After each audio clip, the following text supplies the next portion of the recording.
Hello and welcome back to JW's Dugout. John here. Happy Wednesday to everyone out there. And welcome back to the Hall of Fame autograph series by class. And today we're actually going to go pretty big, where we're going to cover three separate classes, the classes of 2006, 2005, and 2004. Inside that trio, we've got arguably one of the most historic Hall of Fame classes ever, an entire group of Negro Leagues and pre-Negro Leagues legends, plus some names you probably grew up watching. I know I did. Guys like Bruce Sutter, not quite, but Wade Boggs for sure, Ryne Sandberg, Dennis Eckersley on the back half of his career, and Paul Molitor. So some great names. And before we, flip the camera around and take a look at some photos and then also some autographs, of course, let's just put together a quick context before we go player by player. So 2006, the Hall did two things at once. First, the writers of the BBWAA voted in Bruce Sutter, the split finger closer who finally crossed the 75% threshold. I believe it was 400 out of 520 ballots in his 13th year on the ballot, which was good for 76.9% of the vote. Then there was a special one-time election by the Committee on African American Baseball.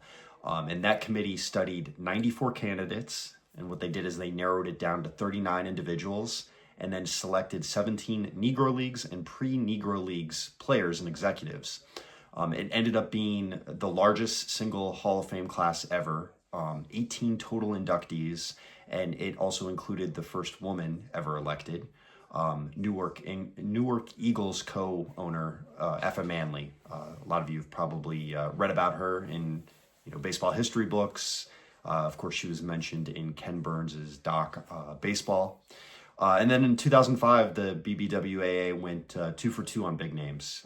You had Wade Boggs, who walked in almost instantly, had over 90% of the vote. It was 91.8% of the vote in his first year of eligibility. And then Ryne Sandberg, who unfortunately recently passed away within this past year. And he got in on his third try with just over 76% of the vote. And then in 2004, the writers elected two first ballot guys, Paul Molitor and Dennis Eckersley, as I previously mentioned. Molitor had 85% of the vote, Eckersley 83.2% of the vote. So we will circle back to each individual player, tell a little bit about them, and then show off autographs of those that I do have. And for now, just it might be a little bit of a longer video. So grab a drink, pull up a chair, and let's get to it. Okay, so we're going to start off with 2006, and this 2006 special election is one of the most important moments, I believe, in the history of the Hall. So this committee's job was basically, hey, we missed a lot of people the first time, let's fix that. They dug through decades of box scores, newspapers, and research on black baseball from basically 1860 through 1960. So let's walk through the 17 individuals that they honored. And I'll preface that I do not have any of the autographs of these 17 individuals.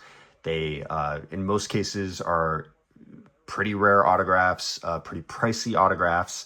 They're on the list along with all the missing members that I don't have. Again, I'm at 209 individual Hall of Fame autographs. So I am just, a shade over 140 members that I'm missing from my collection. But let's just run through and at least honor these individuals. So the first off is Ray Brown, who was the quiet ace of the Homestead Grays. He was a right-handed pitcher who also swung the bat actually pretty well. Well enough at least to pinch hit. In Negro League play, he went 119-46 with a 3.12 ERA, and at one point he went 14-0 in a season. He helped lead the Grays to multiple pennants, and he threw a one-hitter in the 1944 Negro League World Series. Then followed it up with a perfect game in 1945. Just a fantastic player who honestly could have gone along the lines of Cool Papa Bell, Josh Gibson, Buck Leonard, Satchel Paige. as, for certain major leaguers if the color line hadn't existed. Another guy is Willard Brown. They called him Home Run Brown. Might be the most appropriately nicknamed player of all time. Josh Gibson himself actually called him Home Run because of his raw power, and really that's kind of like Picasso complimenting you for drawing. But for the Kansas City Monarchs, he led the Negro American League in hits 8 times and in RBI 7 times. Numbers that put him kind of in line with Ty Cobb and Josh Gibson as far as leading a league. And an interesting, fun big league footnote, in 1947, Brown and Hank Thompson joined the St. Louis Browns, and they became the first pair of black teammates in American League history. And Brown became the first black player to homer in the American League. So if you ever see that story about a ball being refused from the souvenir bin after his home run, just know the bat behind it was plenty real. Andy Cooper is another guy. Andy Lefty Cooper was a workhorse left-hander for the Detroit Stars and the Kansas City Monarchs. And he did his pitching in parks that did not do pitchers actually any favors. Mack Park in Detroit had short fences, and Cooper still built a reputation for run prevention and durability, enough that some historians actually rank him as the best black pitcher Detroit ever had. Another guy, Frank Grant, he takes us all the way back to the 1880s, before formal Negro Leagues even existed. He was a hard-hitting, slick-fielding second baseman who played for both white and black professional teams in the Northeast. Like most of these players, often in hostile environments under, the informal color line as it began to harden. He was nicknamed the Black Dunlop, a nod to White Star second baseman Fred Dunlap, and contemporary writers called him arguably the best African-American player of that era. Next on the list is Pete Hill. He might be the most underrated superstar you've actually never heard about. He was a left-handed outfielder, spent much of his career with teams run by Rube Foster, including the Leland Giants and the Chicago American Giants, and he was known for line drive contact, power, speed, and a cannon arm. He could really do it all. He had over 300 year after year and was considered a key piece on several of the greatest black teams in the early 1900s. Next up, Biz Mackey is one of those guys who gets mentioned in the same breath as Josh Gibson, if I can talk, when you talk about catchers. In 1954, Pittsburgh Courier poll actually ranked him ahead of Gibson as the greatest Negro Leagues catcher, and he spent nearly 30 years catching, managing, and mentoring young players for clubs like Hilldale, the Newark Eagles, and the Philadelphia Stars. Next on the list is Effa Manley, and Effa Manley is, simply put, baseball history. She and her husband Abe owned the Newark Eagles, but really Effa ran the business side. She ran the show with a mix of toughness, and she was very focused on the community, and that really made her stand out in what was a male-dominated sport. The Eagles, of course, won the 1946 Negro World Series over the Kansas City Monarchs, which really kind of cemented her legacy. She was also, kind of as a side note, not as a side note, just as a side note in relation to baseball, this might be perhaps more important. She was deeply involved in civil rights and local activism in Newark, using baseball to support black causes and insisting on fair treatment for her players when Major League Baseball really began kind of raiding Negro League rosters. All right, going further down the list, we have Jose Mendez. Some refer to him as the Black Diamond. He was a Cuban right-hander who dominated both in Cuba and also in the United States. He pitched, he played infield, he managed the Kansas City Monarchs for a bit, won a Negro World Series title as their skipper in 1924. Just definitely a legend. Next, we've got Alex Pompez, who owned the Cuban Stars and later the New York Cubans. Here's a guy who helped build a pipeline for Latino talent long before Major League Baseball even thought from a global standpoint. He spent about 35 years as an owner and league executive, and then transitioned into a role as a scout and eventually director of international scouting for the New York and then obviously subsequently San Francisco Giants. All right, Cumberland Composey. He is probably best known as Mr. Homestead Grays. He started as a player, then he became their manager, and eventually was the principal owner running the club from 1911 through the mid-1940s. Under his leadership, the Grays turned into a powerhouse that won multiple Negro National League pennants and fielded lineups with guys like Josh Gibson and Buck Leonard, just these legendary players in the Negro Leagues. We've got Louis Santop, who was called Black Baseball's first legitimate home run slugger and is often described as the first true superstar of the Negro Leagues. A catcher by trade, he combined size, power, and charisma, and early black sports writers routinely put him on their all-time teams.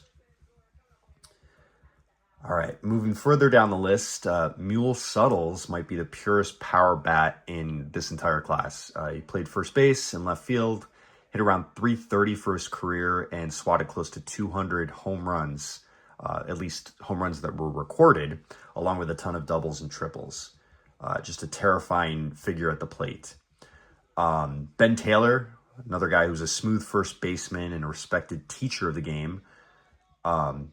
I love this. As I was doing some research, his gravestone literally sums up his persona in 10 words. A graceful player, a superb teacher, and a true gentleman. Love that. Love that. He ended up hitting around .337 over recorded Negro League seasons and managed several teams, including the Indianapolis ABCs, while also mentoring young players. Okay.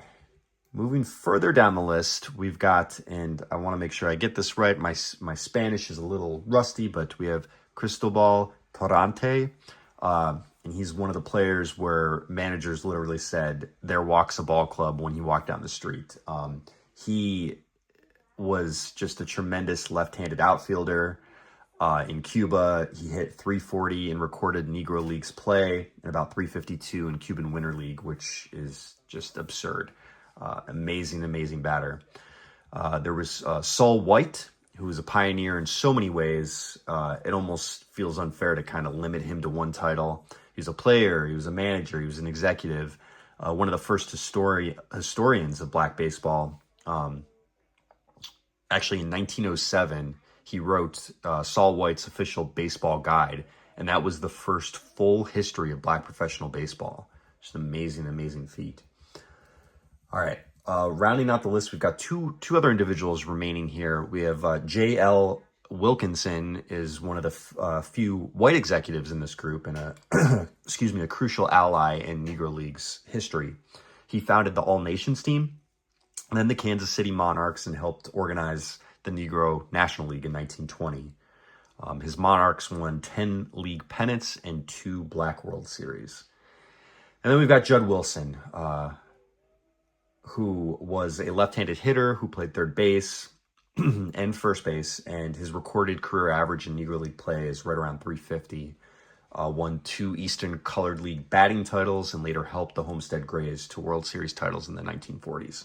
So that kind of concludes the Negro League portion of those who were inducted in 2006. I know that took a while to get through, but this is meaningful stuff, guys. These are guys that should never be forgotten. Tremendous part of baseball history and the cause for integration in baseball. I hate the fact that I don't have any of their autographs, but if I'm being realistic here, these guys they're rare, and if they are available, just doing a quick search of some of them on eBay, they hover, low end. Some of these guys, it's $800 to $1,200, so they're not cheap autographs. But these are guys that should definitely be represented in your collection if you can. Just really important figures. So let's switch over to more of the conventional members who were voted in 2006, and that was actually just one other guy, and that's Bruce Sutter. And this is his 2000 Fleer Greats of the Game. And him in his Braves uniform, I had to do it. Bruce Sutter really held it down for relievers. Here's a guy who's undrafted free agent who reinvented himself after arm surgery by learning the split finger fastball from his minor league coach, Fred Martin. And it was that pitch that basically built his career with the Cubs, with the Cardinals, and then, eventually with the Braves. He racked up 300 saves. He won a Cy Young Award in 1979 with the Cubs, and really became one of the faces of the one-inning closer. So, as I mentioned, it took the writers a while to warm up to relievers getting in. Sutter spent 13 years on the ballot before finally being elected. Got in with 76.9% of the vote in 2006. And I love his signature. I love his auto. This is back in the day when they really cared. So we'll put Mr. Bruce Sutter up there. And let's move over to 2005. And 2005 is pretty simple. You had two guys get in the Hall of Fame. And we're gonna switch Bruce Sutter over, and we're just gonna introduce the two guys with the rookie cards, because why not? We've got two rookie cards, both from 1983, and we'll show them both off at the same time, both in SGC 8s. We've got Ryne Sandberg and Wade Boggs. And from an autograph perspective, we've got this 2022 Topps Tier 1, numbered 11 out of 50, Ryne Sandberg. Sandberg really has had a unique autograph, very much jumbled together, but what a player. Really the face of the Cubs. Mr. Do Everything at second base in the 80s and early 90s. And obviously he won the 1984 National League MVP. That year he had a 314 average, 200 hits, power to all fields, and elite defense that turned double plays with styles. By the time he retired, he was a 10-time All-Star, 9-time Gold Glover, and had 282 home runs and 344 stolen bases. So, but Hall-wise, he actually, he had to wait a bit. In 2005, he finally cleared the bar with just over 76% of the BBWAA vote. That was his third year on the ballot. And yeah, just a beautiful card. Really happy to own this one.